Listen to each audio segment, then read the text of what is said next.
नमस्कार, मी प्रतीक्षा. न्यूज मराठी 24/7 मध्ये आपलं सगळ्यांचं स्वागत आहे. तर एक नजर टाकूया आजच्या महत्त्वाच्या घडामोडींवर. छगन भुजबळ यांनी काल टीका केली. त्याचा खुलासा करायला शरद पवार यांच्याकडे गेले असतील असा टोला अंबादास दानवे यांनी लगावलाय. त्याचबरोबर परवा अधिवेशन संपलंय. सरकारचे शेवटचं अधिवेशन होतं. सरकारने घोषणांचा पाऊस पडला आहे. राज्यावर 7 कोटी कर्ज म्हणजेच जन्मलेल्या प्रत्येक मुलाच्या डोक्यावर जवळपास 65,000चे कर्ज आहे. शेंद्रा औद्योगिक वसाहतीत एक झोन लघु उद्योजकसाठी असावी अशी मागणी केली की ती मंजूर झाली आहे. पेपरफुटी, सरकारच्या योजना कशा फसव्या आहेत यावर देखील भूमिका मांडली आहे. जिल्ह्यातील अवैध गर्भपात यावर देखील आवाज उठवला आहे. मराठवाड्याचे सर्वांगीण मुद्दे मांडले आहेत. साताऱ्यातील गुंठेवारी मुद्दा उपस्थित केला आहे. त्याचबरोबर 18 जुलैपासून जिल्हा परिषद सरकार निहाय दौरा करणार आहे. त्यानंतर शहराचा दौरा होईल. तसेच पक्षाचा उणीव भरून काढणार आहे. जनतेचे प्रश्न समजून घेणार आहेत असंही दानवे यावेळी म्हणाले. एक दौऱ्याचं आयोजन शिवसेनेच्या वतीनं केलं आहे. विधानसभा मतदारसंघनिहाय आणि जिल्हा परिषद सर्कलनिहाय. याच्यामध्ये पैठण असेल, गंगापूर असेल, वैजापूर, कन्नड, फुलंब्री, सिल्लोड सगळेच्या सगळे मतदारसंघ ग्रामीण भागाचे, शहराचं नंतरच्या टप्प्यामध्ये. याच्यामध्ये येणाऱ्या काळातील विधानसभा आणि विधानसभा होत असताना शिवसेनेची संघटनात्मक काही ठिकाणची जी काही कमी जास्तपणा असेल तो भरून काढणं आणि जनतेचे प्रश्न अशा पद्धतीनं विषय घेऊन दिनांक 18पासून जिल्ह्याचा एक शिवसंकल्प मोहीम या नावाने दौऱ्याचं आयोजन केलं आहे. दुसऱ्या एका मुद्द्याकडे मी आपलं लक्ष वेधू इच्छितो की आपल्याकडे जे वेरूळ लेणी आहे, या वेरूळ लेण्यावर NIAच्या मार्फत जे आत्ता आरोपपत्र दाखल केले याच्यावर घातपात होण्याची शक्यता व्यक्त केलेली आहे. या वेरूळमध्ये मागच्या काळात आताचं जे वर्ष चालू आहे याच्यामध्ये जवळपास 24.5 लाख पर्यटक आलेले. त्यात विदेशी पर्यटकसुद्धा मोठ्या प्रमाणावर आलेले. संभाजीनगरच्या पोलिसांनी म्हणजे पोलीस अधीक्षकांनी असे सगळे अहवाल, भूमिका मांडलेली असतानाही पुरातत्व खातं याच्यावर अजूनही सकारात्मक भूमिका घेत नाही. साधी पोलीस चौकीसुद्धा वेरूळच्या ठिकाणी नाही.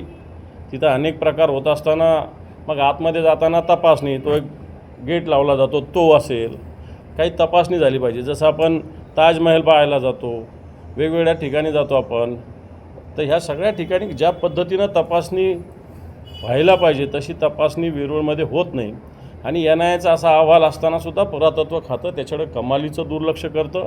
वाटतं ह्या भूमिकेलासुद्धा राज्य सरकारला सकारात्मकरित्या पाहावं लागेल.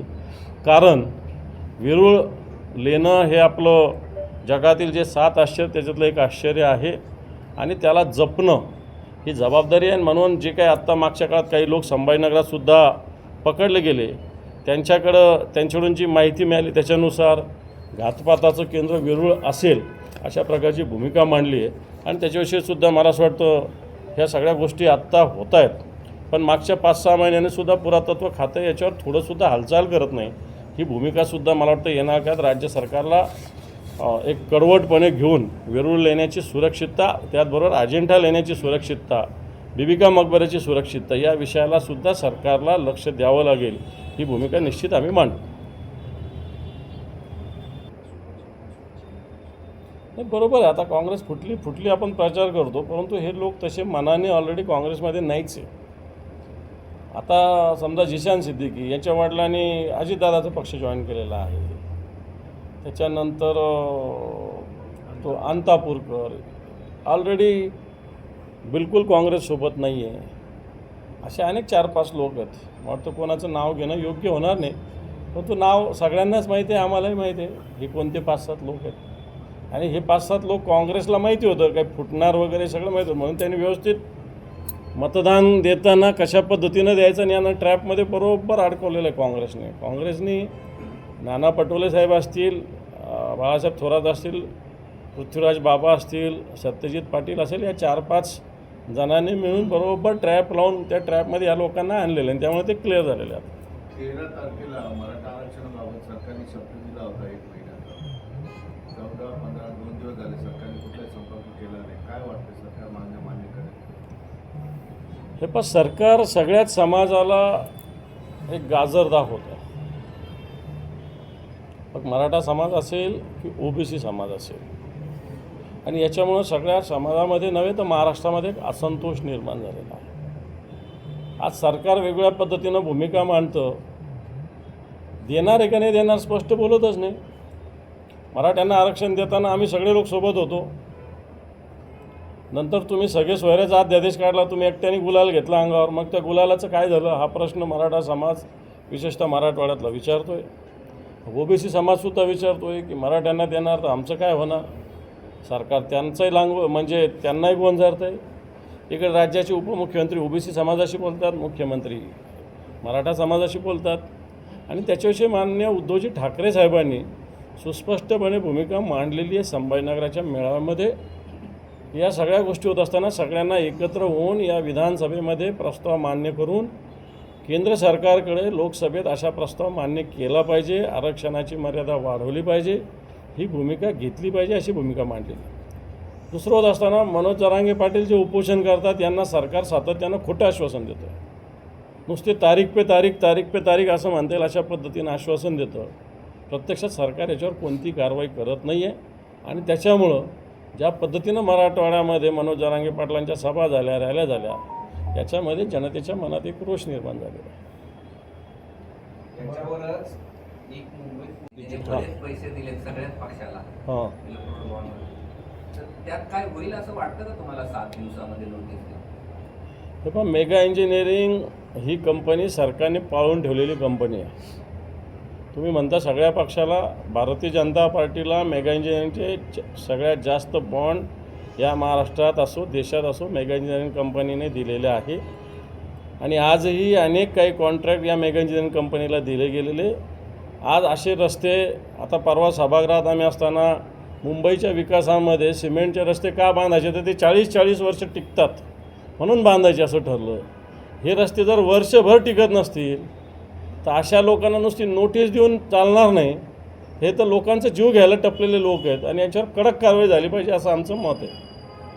2 वर्षापूर्वी कांदा पलटी केला नसता तर आज कामं झाली नसती असं मंत्री सुमराज देसाई उद्धव ठाकरेंना टीका केली आहे. मवियाचं सरकार असतं तर मोकळं जॅकेट घालून करावं लागलं असतं. मोकळं जॅकेट म्हणजे काय? पैसे नसते काही निधी वगैरे नुसती जॅकेट. मला असं वाटतं आज शंभूराजेंच्या खात्यामध्ये काय चालू आहे तिकडं जरा बघितलं पाहिजे.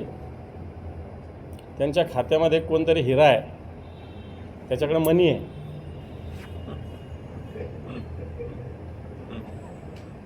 तो काय काय करतो जर सांगितलं तर शंभूराजेचं कोट आहे ना, तो मोकळा नाही, अंगावर त्याला काहीच राहणार नाही. त्यामुळे बोलायला लावू नका, एवढंच माझं म्हणणं आहे. बोलू ना. नाही, मी सांगितलं ना, शंभूराजेंच्या खात्यामध्ये जो चालू आहे हैदोस सध्याच्या घडीला, म्हटलं हा हैदोस बघितला तर मोठे मोठे चमत्कार आहे, मोठे मोठे लिकर लॉबी आहे, कशा पद्धतीनं ती हँडल केली जाते आणि या सरकारला कशा पद्धतीनं हलवते. आज काय धंदे चालतात या खात्यामध्ये. मला असं वाटतं ज्यावेळेस योग्य वेळ येईल ती वेळ जास्त दिवस लांब नाही आहे, निश्चित पुराव्यासहित येईल. एक माणसाचं सगळ्या गोष्टी आमच्याजवळ आहेत. आणि म्हणून मला असं वाटतं जिथं ज्या ताटात तुम्ही जेवला त्याला छेद देण्याचं काम करताय. ठीक आहे, तुम्ही बंडखोरी केली, काय करायचं केलं, आता तुम्ही तुमच्या टांगा कसा चालेल तेही बघू येणाऱ्या काळामध्ये. लोकसभेत तर तुमच्या टांगा ऑलरेडी केलेला आहे पलटी, विधानसभेत राहिला तोही पलटी करू आम्ही. आणि ऋण काढून सहन करणं ही उद्धवजी ठाकरे साहेबांच्या सरकारची परंपरा नव्हती. आज यांच्या खिशात नाही आहे, आणा यांना बाजीराव म्हणा, अशा प्रकारची स्थिती या सरकारची झालेली आहे. नुसतं टक्केवारीचं हे सरकार आहे. आणि त्याच्यामुळं मला असं उद्धवजी ठाकरे साहेबांवर टीका करण्याचा यांना नैतिक अधिकार कोणताही नाही आहे.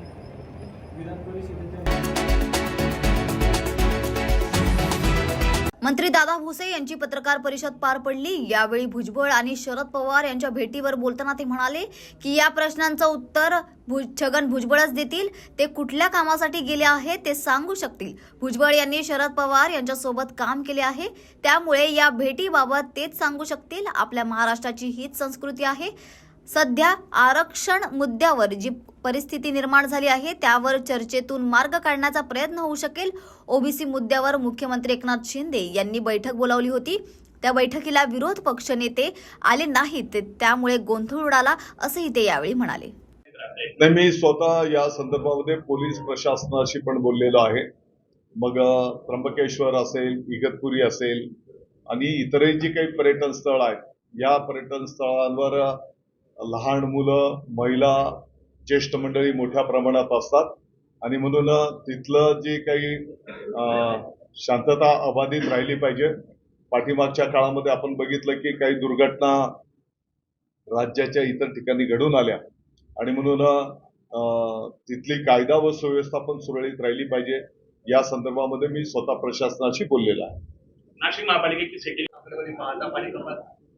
पाणी कपातीची वेळ येणार नाही.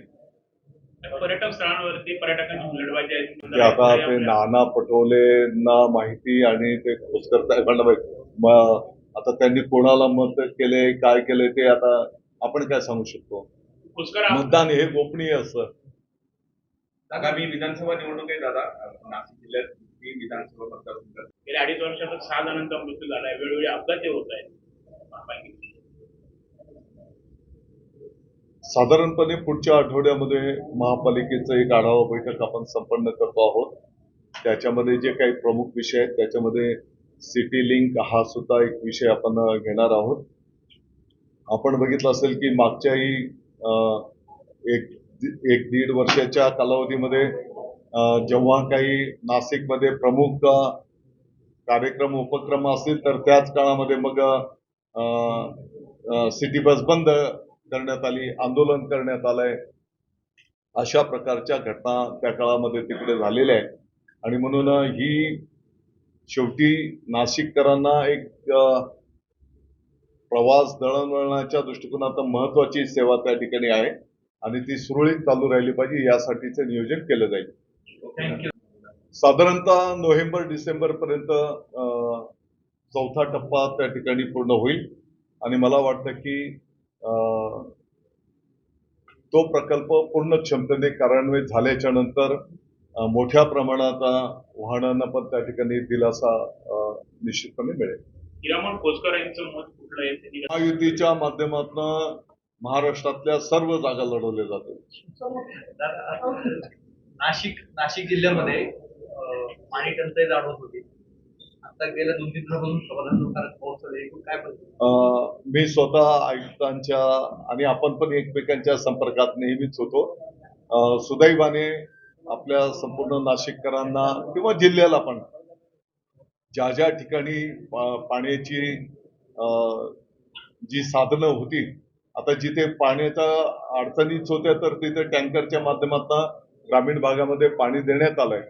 परंतु मोठ्या प्रकल्पांमध्ये सुदैवाने आपल्याला समाधानकारक पाणी त्या ठिकाणी उपलब्ध झालं आणि पाणी कपातीची वेळ त्या ठिकाणी आपल्या कोणावर आली नाही.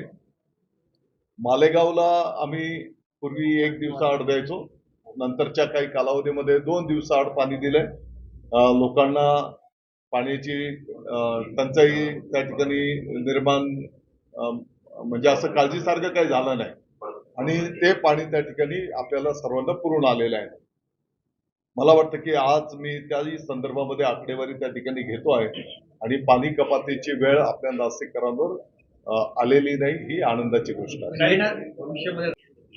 कुठेतरी ती वेगळी भूमिका घेतील अशी देखील चर्चा असतानाच ही बैठक आहे असं वाटतंय. भुजबळ कुठेतरी माहितीला मला वाटतं की या प्रश्नांचं उत्तर माननीय भुजबळ साहेबच त्या ठिकाणी देऊ शकतील. व्यक्तिगत पातळीवर माझ्या लेवलला जर विचाराल तर मला असं काही वाटत नाही. दादा, नाशिक मुंबई महामार्गावर अशी नाही, येता जाता चर्चेचा तो विषय नाहीये. येता जाता किंवा उभ्या अगदी 2 मिनिट बोलून तो प्रश्न सुटत नाही. आपण बघितलं असेल की त्या दिवसाची बैठक पण जवळपास 1-1.5 तासाच्या पेक्षा जास्त वेळ ती बैठक चालली होती. प्रत्येक जण आपलं मनोगत ठेवत असतो, आपले विचार ठेवत असतो. साहेब, आपण जर बघितलं तर गेल्या काही दिवसांपासून छगन भुजबळ यांनी मराठा आंदोलन म्हणजे मराठा आरक्षणाच्या संदर्भात जी बैठक बोलवली होती त्याला बारामतीमधून फोन केला म्हणूनच विरोधक आले नाही असा थेट आरोप त्यांनी केलेला आहे आणि आज ते भेटीला गेलेले. माननीय मुख्यमंत्री महोदय एकनाथजी शिंदे साहेब दोन्ही उपमुख्यमंत्री महोदयांच्या नेतृत्वाखाली जी काही बैठक मराठा आरक्षण आणि ओबीसी आरक्षण या संदर्भामध्ये मागच्या 8-10 दिवसापूर्वी मुंबईला जी संपन्न झाली, ही वस्तुस्थिती आहे की या बैठकीचं निमंत्रण राज्याच्या सर्व पक्षाच्या प्रमुखांना त्या ठिकाणी देण्यात आलेलं होतं. आणि आपल्याला सर्वांना माहिती आहे की त्याच दिवशी जे कोण उपस्थित होते त्यांनी आपले विचार पण त्या ठिकाणी ठेवलेले आहेत.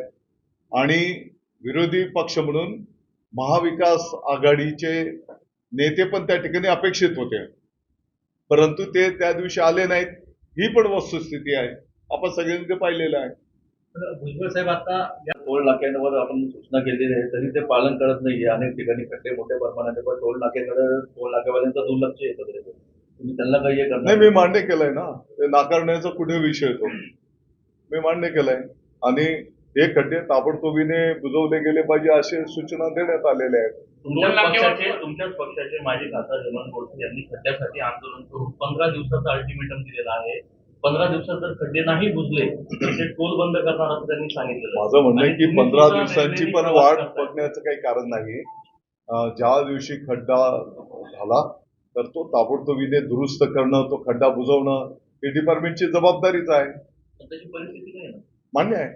आणि म्हणूनच आपण त्यांना तशी सूचना, आदेश स्वतः माननीय मुख्यमंत्री महोदयांनी दिलेले आहेत. मोठ्या वाहनांना आपण वेळेची बंधन घालणार आहे. वाटतं ते महत्वाचं नाहीये. मी तर सांगितलं की भुजबळ साहेब नेमके काय विषयासाठी गेले ते कदाचित थोड्या वेळाच्या नंतर ते खुलासा पण करतील. आणि याच वेळी असं म्हटलं होत्या की जी बैठक बोलवली होती त्याचा कुठला अजेंडा नव्हता तुमच्याकडनं. दुसरी गोष्ट, तुम्ही मंत्रालयामध्ये येतात लॉबीमध्ये अनेक वेळा भेटतात, तर तिथे का नाही चर्चा करतात? बघा, मंत्रालयामध्ये, विधान भवनामध्ये काही मर्यादित लोकांना, विधान भवनात आता मर्यादित लोकांना प्रवेश असतो. ही बैठक सह्याद्रीवर, आणि ही पहिल्यांदाच नाही, यापूर्वी पण अशी बैठक संपन्न झाली ना. मला वाटतं की मी पण त्या बैठकीला होतो, तेव्हा माननीय शरद पवार साहेब पण आलेले होते आणि त्यांनी मार्गदर्शन पण केलेलं होतं. काही जे ज्येष्ठ नेते आहेत त्यांचं सन्मान ठेवून शासकीय सह्याद्री हे जे काही विश्रामगृह आहे तर त्या ठिकाणी ती बैठक बोलवली होती. त्यांनी पत्रकार परिषदेमध्ये त्याच्यामध्ये काही जे काही पक्ष, इतरही काही पक्ष आहेत की जे विधान भवनामध्ये ते सभागृहात येऊ शकत नाही, त्यांचंही मत तेवढंच महत्वाचं आहे. आणि म्हणून ती सह्याद्रीला बैठक ठेवली होती. सह्याद्री पण शासकीयच विश्रामगृह आहे. त्यांचं म्हणणं असं होतं की बैठक ही संस्कृती टिकून आहे. जसं आपण जो काही पर्वाचा विषय आहे की बाबा आज आपल्या महाराष्ट्रामध्ये मराठा आरक्षणाचा विषय असेल, ओबीसी आरक्षणाच्या संदर्भामध्ये जे काही समज गैरसमज होत आहेत आणि अशा विषयांवर संपूर्ण पक्षाच्या लोकांनी, ज्येष्ठांनी एकत्रितपणे येऊन जेव्हा असे काही विषय असतात तर चर्चा विनिमय करून त्या ठिकाणी मार्गक्रमण करावं लागतंय. पण काल बारामतीमध्ये जी सभा झाली त्या सभेत भुजबळांनीच मला वाटतं की या प्रश्नाचं उत्तर माननीय भुजबळ साहेबच त्या ठिकाणी देतील.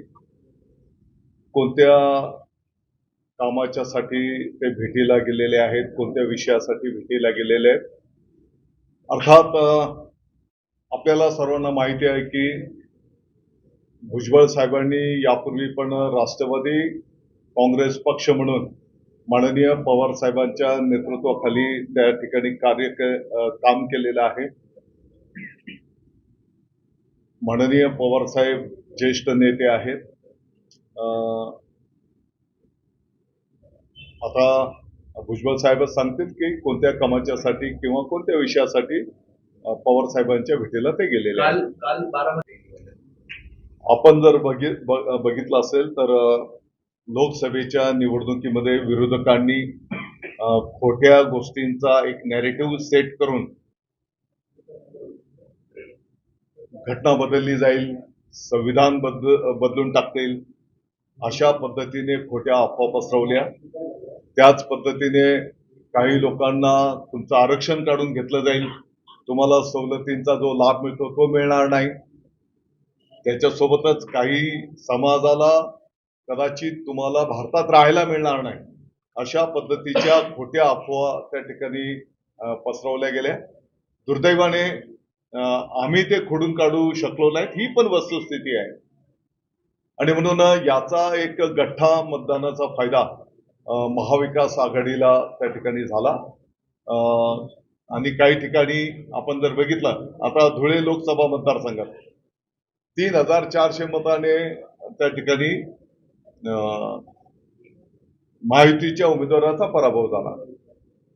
आणि म्हणून जनता जनार्दनाला पण हे कळून चुकलेलं आहे की बाबा आपल्याकडून ही चूक झाली, खोट्या गोष्टींना आपण त्या ठिकाणी बळी पडलेलो आहोत.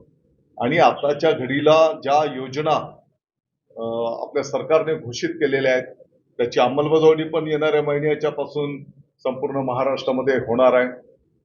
माननीय मुख्यमंत्री माझी लाडकी बहीण योजना असेल, प्रत्येक पात्र कुटुंबाला 3 सिलेंडर मोफत देण्याचा विषय असेल, युवकांना अप्रेंटिसशिप देण्याचा मानधनाचा 10,000 रुपयापर्यंतचा विषय असेल, शेतकऱ्यांना मोफत विजेचा विषय असेल आणि आरोग्याच्याही संदर्भात, शिक्षणाच्या संदर्भामध्ये, पाण्याच्या संदर्भामध्ये अनेक क्षेत्रामध्ये ज्या काही क्रांतिकारी निर्णय आपल्या सरकारने केलेले आहेत त्याचा निश्चितपणे सकारात्मक रिझल्ट त्या ठिकाणी आता आपल्याला दिसून येतो आहे.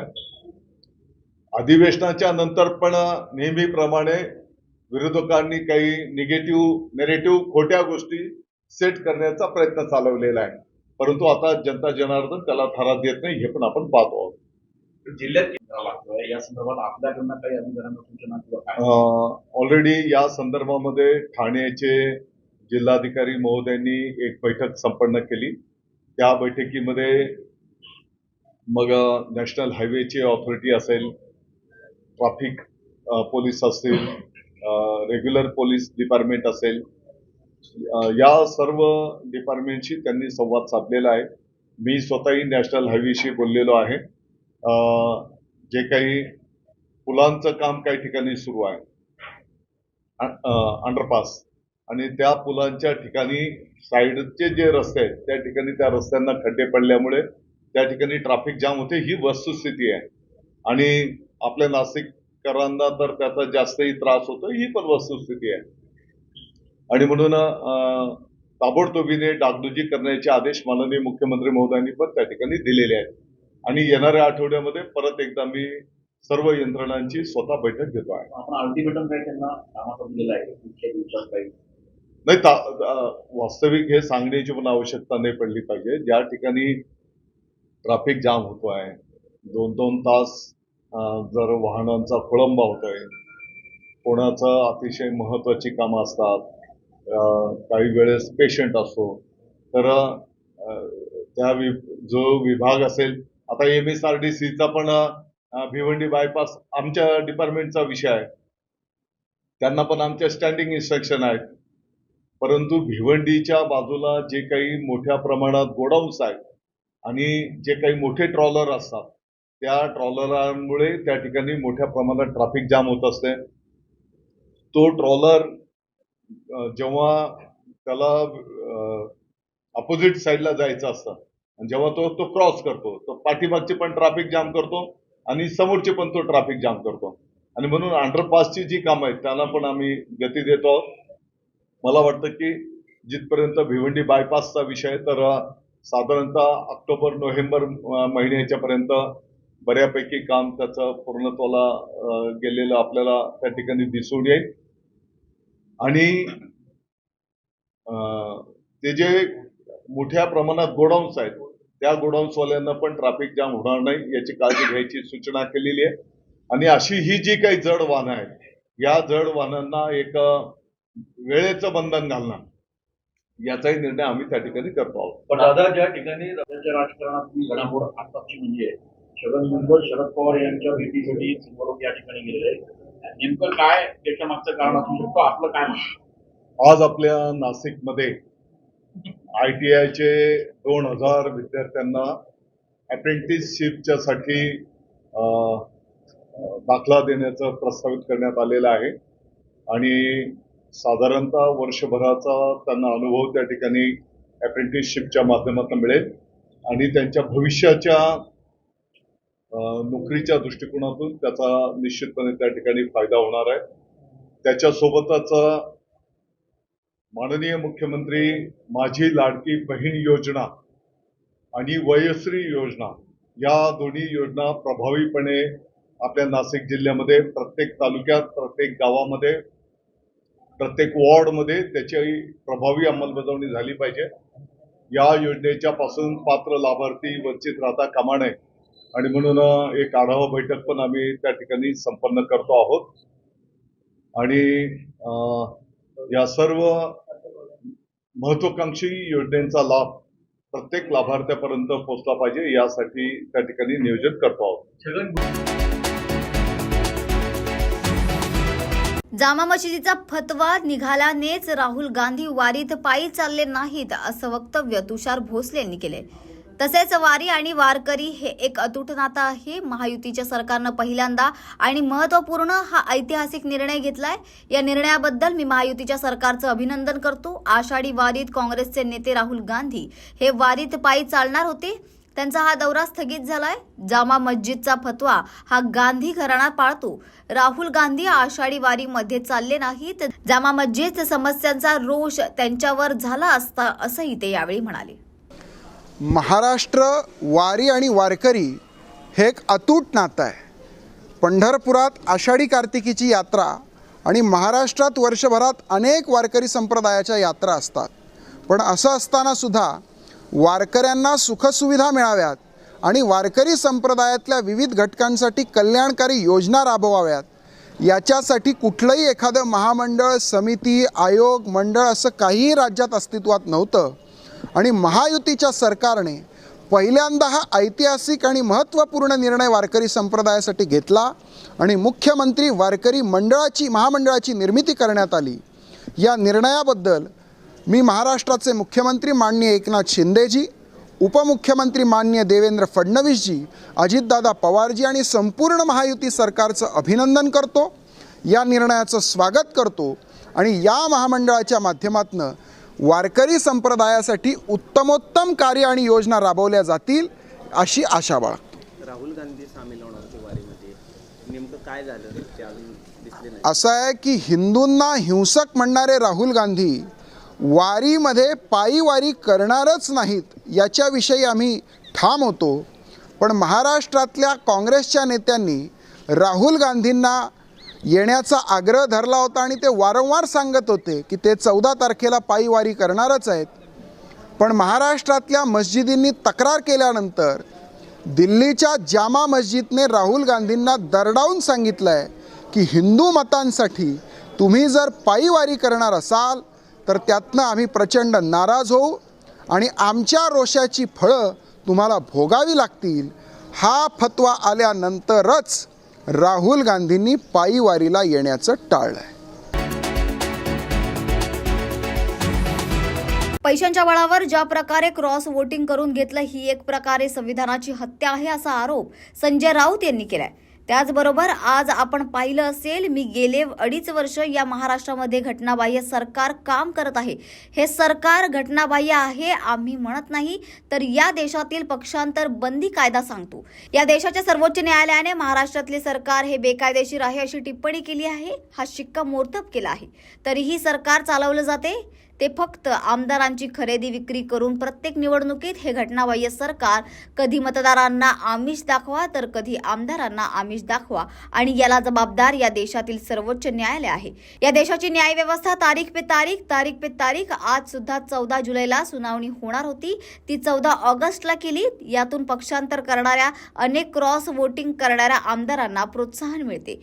हे घटनाबाह्य सरकार देशात चालत असेल तर ते रोखण्याचं काम आपल्या न्यायव्यवस्थेचं आणि संविधानाचं आहे. पण आपली न्यायव्यवस्था ही नरेंद्र मोदी आणि अमित शहा यांच्या दबावाखाली काम करत आहे असाही आरोप त्यांनी यावेळी केला. या देशाच्या सर्वोच्च न्यायालयानं महाराष्ट्राचं सरकार हे बेकायदेशीर आहे अशी टिप्पणी केली आहे, शिक्कामोर्तब केलं. तरी हे सरकार चालवलं जात आहे. ते फक्त आमदारांची खरेदी विक्री करून प्रत्येक निवडणुकीत हे घटनाबाह्य सरकार. कधी मतदारांना आमिष दाखवा, कधी आमदारांना आमिष दाखवा, आणि ह्याला जबाबदार या देशाचं सर्वोच्च न्यायालय आहे, या देशाची न्याय व्यवस्था आहे. तारीख पे तारीख आज सुद्धा 14 जुलैला सुनावणी होणार होती, ती 14 ऑगस्टला पूर्ण. यातून पक्षांतर करणाऱ्या आणि क्रॉस वोटिंग करणाऱ्या आमदारांना प्रोत्साहन मिळतं. खरं म्हणजे घटनाबाह्य सरकार ज्या देशात चालवत असेल तर ते रोखण्याचं काम आपल्या न्यायव्यवस्थेचं, आपल्या संविधानाचं आहे. पण आपली न्यायालय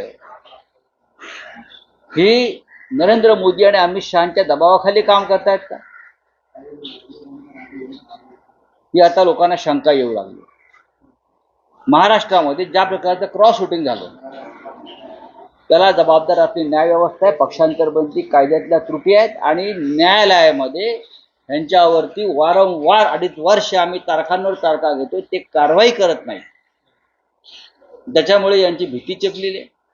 आम्ही काही एका पक्षाच्या तिकिटावर निवडून यायचं आणि दुसऱ्या पक्षात जायचं, सरकारमध्ये सामील व्हायचं, एका पक्षाच्या तिकिटावर निवडून यायचं आणि गुप्त मतदान असल्यामुळे पैशाच्या आमिषाला कोट्यवधी रुपये घेऊन दुसऱ्यांना मतदान करायचं आणि त्या संदर्भात न्यायालयामध्ये दाद मागितली तर न्यायालय तारखांवर तारखा देतात.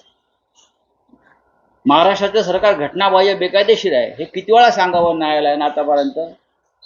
मागच्या सुनावणीत वर्षभरापूर्वी जस्टिस चंद्रचूड यांनी सांगितलेलं आहे. तरीही न्यायालयामध्ये ह्याच्यावरती अंतिम सुनावणी होत नाही. हे आपल्या न्याय व्यवस्थेचं आणि संविधानाचं दुर्दैव आहे. केंद्र सरकार संविधान हत्या दिवस साजरा करणार आहे. खरं म्हणजे महाराष्ट्रात जे सरकार सुरू आहे आणि चालवलं जात आहे तीच संविधानाची हत्या आहे. ज्या प्रकारचं क्रॉस वोटिंग करून घेतलं पैशाच्या बळावर, पैशाच्या ताकदीवर, ते सुद्धा संविधानाची हत्या आहे. याच्यावर न्यायालय काय करणार आहे का? अमित शहा या देशाचे गृहमंत्री, नरेंद्र मोदी या देशाचे पंतप्रधान, यांना संविधानाची फार चिंता आहे ना.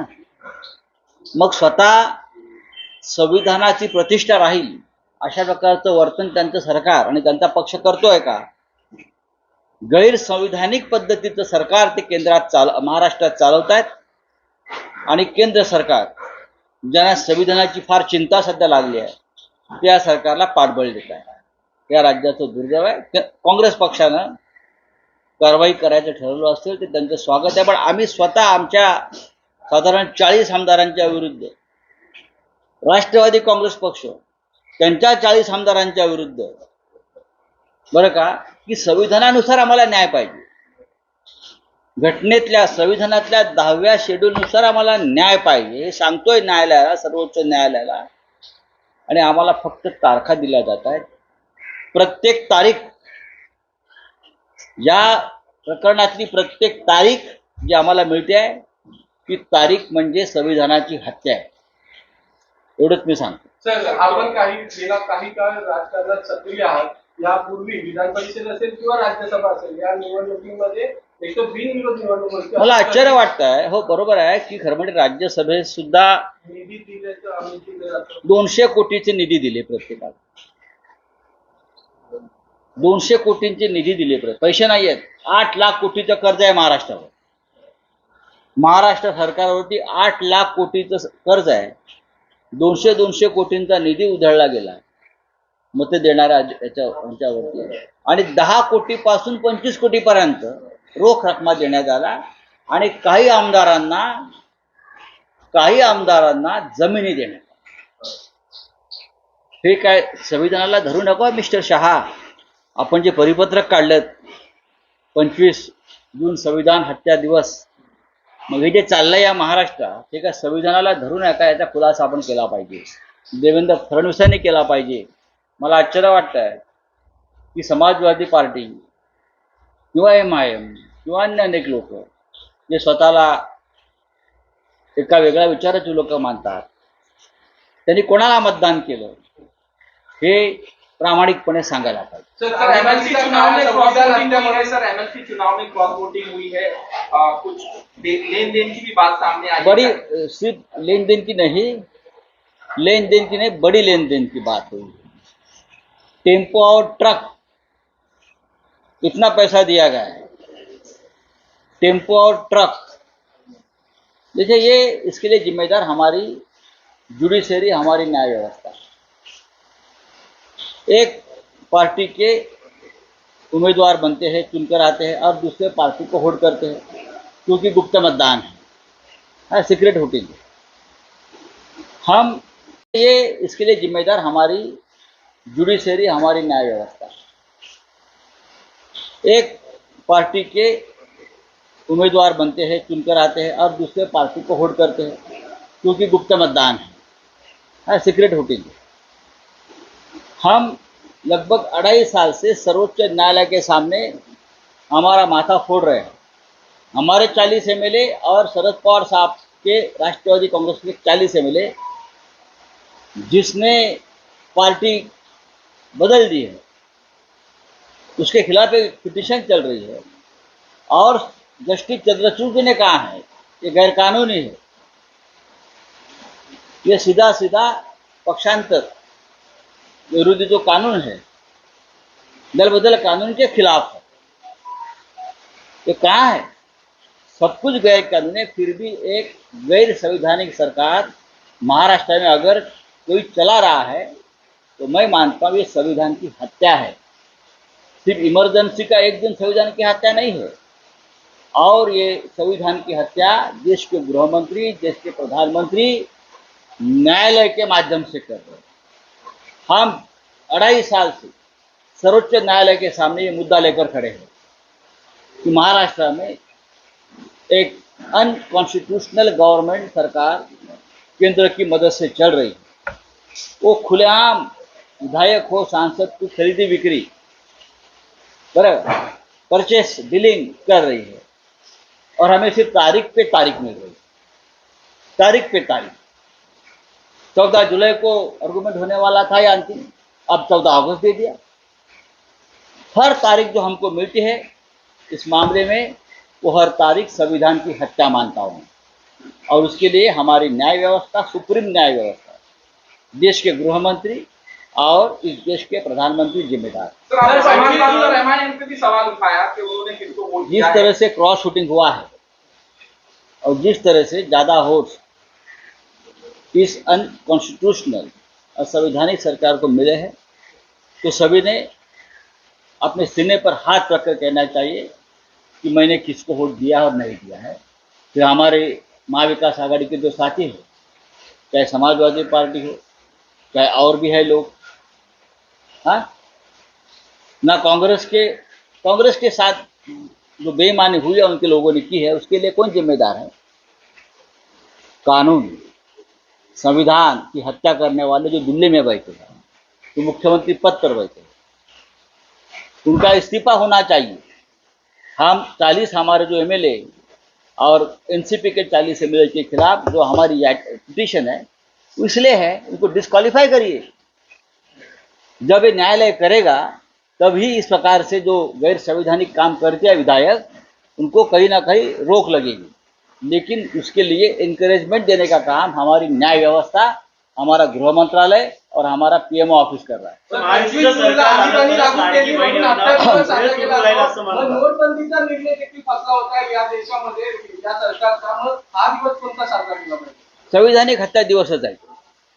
नोटबंदी यासाठी केली की या देशातला भ्रष्टाचार कमी होईल, बरोबर ना. पण या देशातला भ्रष्टाचार कमी होण्याऐवजी आज ट्रक भरून आणि टेम्पो भरून नोटा या आमदार फोडण्यासाठी आणि क्रॉस वोटिंगसाठी देण्यात आल्या. त्याच्यामुळे नरेंद्र मोदी यांनी जे काय सांगितलं, नोटबंदीमुळे भ्रष्टाचार, काळा बाजार, काळा पैसा कमी होईल, नाही. त्यांचेच लोक, त्यांनीच निर्माण केलेली भ्रष्ट सरकार टेम्पो भरून भरून आमदारांना खासदारांना पैसे पाठवतात.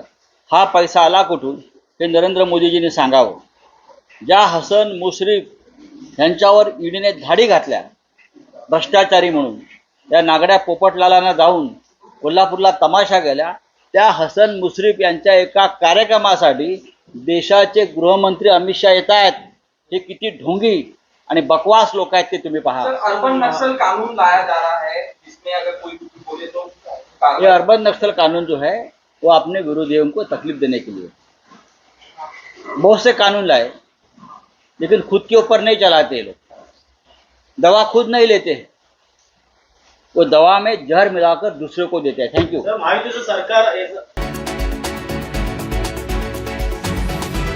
करिअरच्या वारीचं सोलापुरात नाना पटोले यांनी स्वागत केलं आहे. आषाढी एकादशी निमित्त काँग्रेस प्रदेशाध्यक्ष नाना पटोले हे सोलापूर दौऱ्यावर आहेत. यावेळी त्यांनी करिअर वारीच्या पालखीचं स्वागत केलं. वारी करिअरची दिशा समृद्धीची या संकल्पनेतून सोलापुरातील काही होतकरू तरुणांनी या पालखीचे आयोजन केलं होतं. तर स्पर्धा परीक्षेचा अभ्यास करणाऱ्या युवकांना ही वारीत सहभागी करता यावं यासाठी ही अभिनव वारी सुरू करण्यात आली. काँग्रेस प्रदेशाध्यक्ष नाना पटोले यांनी करिअरच्या पालखीतील संत ज्ञानेश्वर माऊलींचे दर्शन घेत स्वागत केले आणि शुभेच्छा देखील दिल्या. या करिअरच्या वारीचे या आषाढी एकादशीला पंढरपुरात समारोप करण्यात येणार आहे. ही वारी करिअरची या उद्देशाने आज गावागावमध्ये जाऊन नवीन पिढीला मार्गदर्शन करतात आहे. त्यांना त्यामध्ये ज्ञानाचंही वाचन केलं जातं, विचार केले जात आहे आणि शेती उद्योगामध्ये क्रांती करण्याचा एक करतात. त्यामुळे यांच्या या सामाजिक चळवळीला मी मनापासून शुभेच्छा देतो. आणि ही अशीच माणसं समाजाला दिशा देतात आणि त्यामुळे चांगल्या उपक्रमाला शुभेच्छा देत असताना मलाही दीर्घायुष्य लाभ, तंदुरुस्त आपण राहावं आणि आपल्या हातून अशी सेवा घडत राहील सिद्धेश्वर भगवानाच्या चरणी प्रार्थना करतो. धन्यवाद.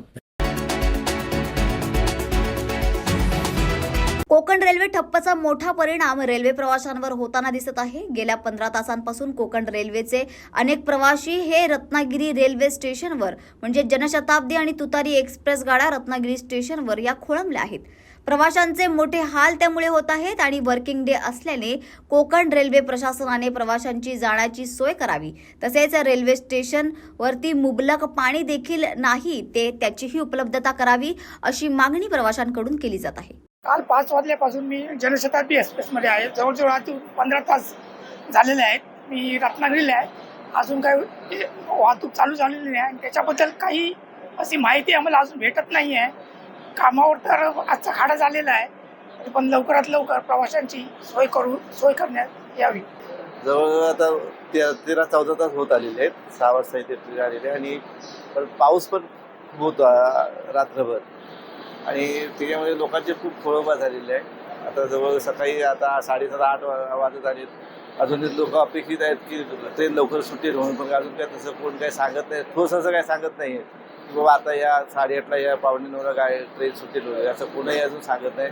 फक्त प्रॉब्लेम सांगतात, गाडी कधी अनिश्चित टाईम सांगते, टायमिंग असं काही सांगतच नाही. सगळा प्रॉब्लेम. गोंदिया जिल्ह्याच्या शेवटच्या टोकावर असलेल्या अतिदुर्गम मोरगाव अर्जुनी तालुक्यातील किशोरी आणि चिचोली या दोन्ही गावाला लागून असलेल्या नाल्यावर मागील 2 महिन्यापासून पुलाचं बांधकाम सुरू आहे. या कामासाठी सुरू असलेल्या पुलाच्या बाजूला पर्यायी रस्ता असून आता पावसाळा सुरू झाला असून हा रस्ता पाण्याखाली गेल्याने या रस्त्यावरून मोठ्या प्रमाणात पाणी वाहत आहे. पुलाचे बांधकाम अपूर्ण असल्याने शेतमजुरांना, गावातील लोकांना, शाळेत जाणाऱ्या विद्यार्थ्यांना याच पाण्याच्या प्रवाहातून प्रवास करत जीवघेणी कसरत करावी लागत आहे. सध्या गोंदिया जिल्ह्यात सर्वत्र धान पिकाची लागवड सुरू आहे. यासाठी एका गावातून दुसऱ्या गावात शेतमजूर मजुरीच्या कामासाठी, विद्यार्थी शाळेत जाण्यासाठी जात असतात. अशातच किशोरी व चिचोली या 2 गावांना जोडणारा पूल अपूर्ण असल्याने त्याचा फटका शेतमजुरांना, सामान्य लोकांना व विद्यार्थ्यांना बसत आहे. पाण्याच्या प्रवाहातून प्रवास करताना कुठलाही अनुचित प्रकार घडला तर याला जबाबदार कोण, असा सवाल नागरिकांनी उपस्थित केला आहे. बरोबर.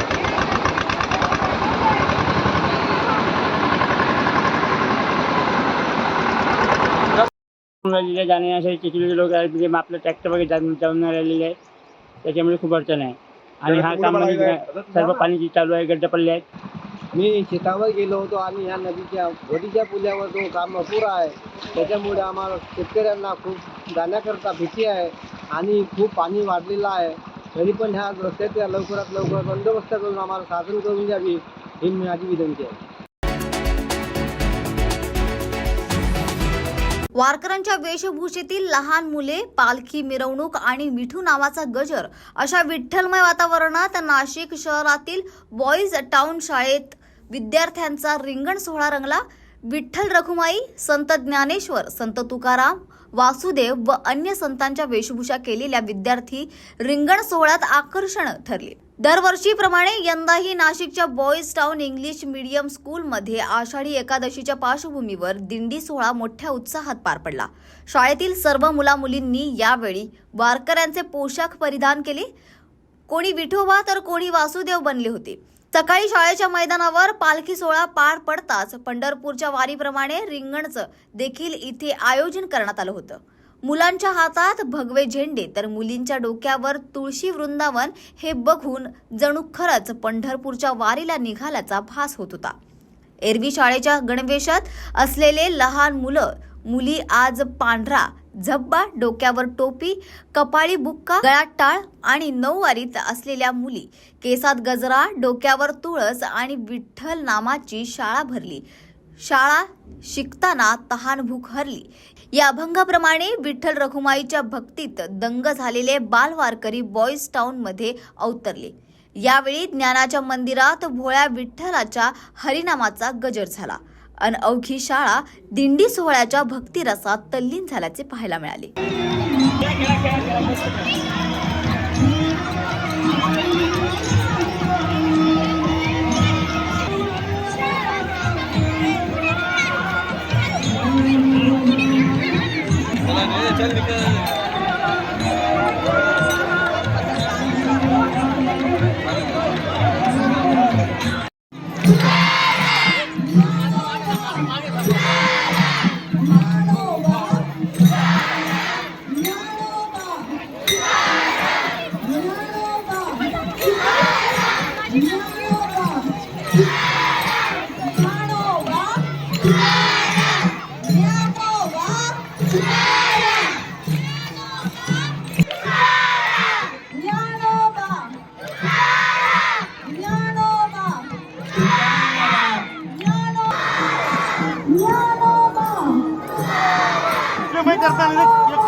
आयोजन करण्यात आलंय, शाळकरी मुलं यामध्ये सहभागी होणार आहेत.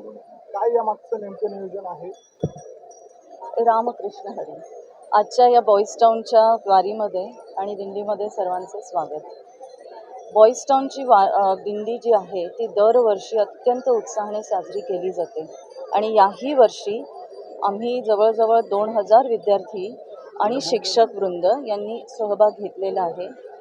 नेहमीच्या वारीप्रमाणे विद्यार्थी पालखी पावली त्यानंतर रिंगण सोहळा सादर करतील आणि वारीच्या माध्यमातूनच आपण भगवंताकडे पोहोचण्याचा प्रयत्न करत असतो. आणि म्हणूनच मला असं वाटते की या वारीमध्ये विद्यार्थी वारकऱ्यांचा पोशाख घालून तुळशी वृंदावन डोक्यावर घेऊन ज्यावेळेस विठ्ठलाचे नामस्मरण करत पावली चालतात त्यावेळेस ते वातावरण अगदी नयनरम्य असते. आणि म्हणूनच सर्वत्र पॉझिटिव्ह एनर्जी ज्याला आपण सकारात्मक ऊर्जा म्हणतो ती पसरते. आणि यावर्षी तर अगदी पहिलीच्या विद्यार्थ्यांपासून 10वीचे विद्यार्थी सहभागी झाले आहेत. आणि मला असे वाटते की सामाजिक एकता या दिंडीद्वारे सामाजिक एकतेचा संदेश सर्वांपर्यंत पोहोचत असतो. धन्यवाद.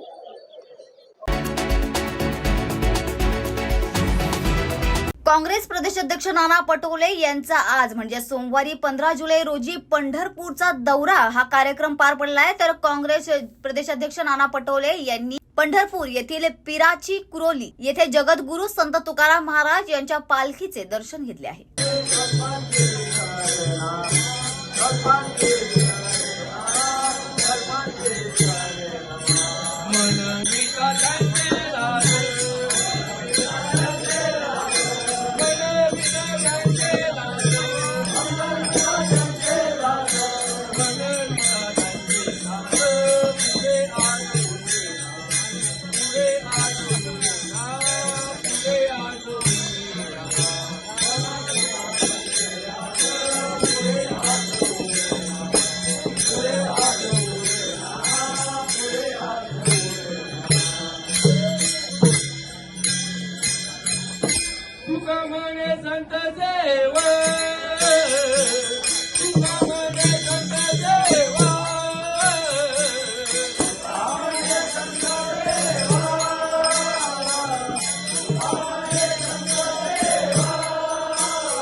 तर या होत्या आजच्या महत्त्वाच्या घडामोडी. अशाच महत्त्वाच्या घडामोडींसाठी पाहत रहा न्यूज मराठी 24/7.